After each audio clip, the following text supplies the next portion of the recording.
Kif resqin lejn il-bidu ta' skeda ġdida xejn sabiħ is-sitwazzjoni finanzjarja tal-Midja Laburista, bit-Times tirrapporta li l-kumpanija One għandha dejn ta' madwar 7 miljun euro. Sitwazzjoni li tefet pressjoni kbira fuq il-ħaddiema u kixfet il-qasma li hemm bejn Robert Abela u Jason Micallef, tant li l-mexxej Laburista ordna li ssir investigazzjoni. Fl-aħħar jien permezz ta' messaġġ fuq Facebook iċ-Chairman tal-Midja Laburista Jason Micallef stqarri li hu dejjem aġixxa b'korrettezza.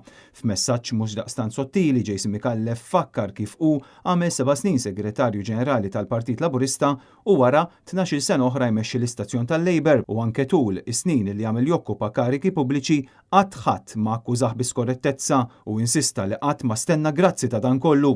Iżda l-eks segretarju ġenerali tal-Labor imbagħad jinsinwa li issa qed jitwarrab bi skopijiet preċiżi.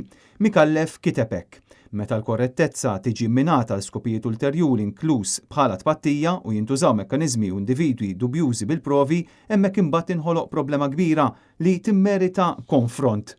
Mhux sigriet li Micallef kien qrib ferm ta' Joseph Muscat, tant illi f'Jannar, meta il-Pulizija kienu għamlu tfittxija fid-dar tal-eks Prim Ministru brabta mal-iskandlu Fighters, Micallef rid inniżżel in-nies fit-toroq. Issa Abela qed idawwar il-kanuni lejn Jason Micallef. Bil-Prim Ministru jordna li jkun hemm investigazzjoni fuq il-mod kif hu qed imexxi l-midja u għaliex il-One spiċċa f'sitwazzjoni ta' dejn illi ammonta għal aktar minn 7 miljun euro. Biex ikompli jitfal melħ fuq il-ferita, Robert Abela għażel li fit-tim li se investiga l-operat tal-One dejjem skont it-Times ipoġġi lill-eks kap eżekuttiv James Piscopo u lill-eks chairperson tal-Air Malta Marija Micallef. L-istess rapport jindika li Robert Abela mhux iwarrab l-idea li jkun hemm realtà ġdida wara Super One, hekk kif id-djun qed ikomplu jisparaw il fuq.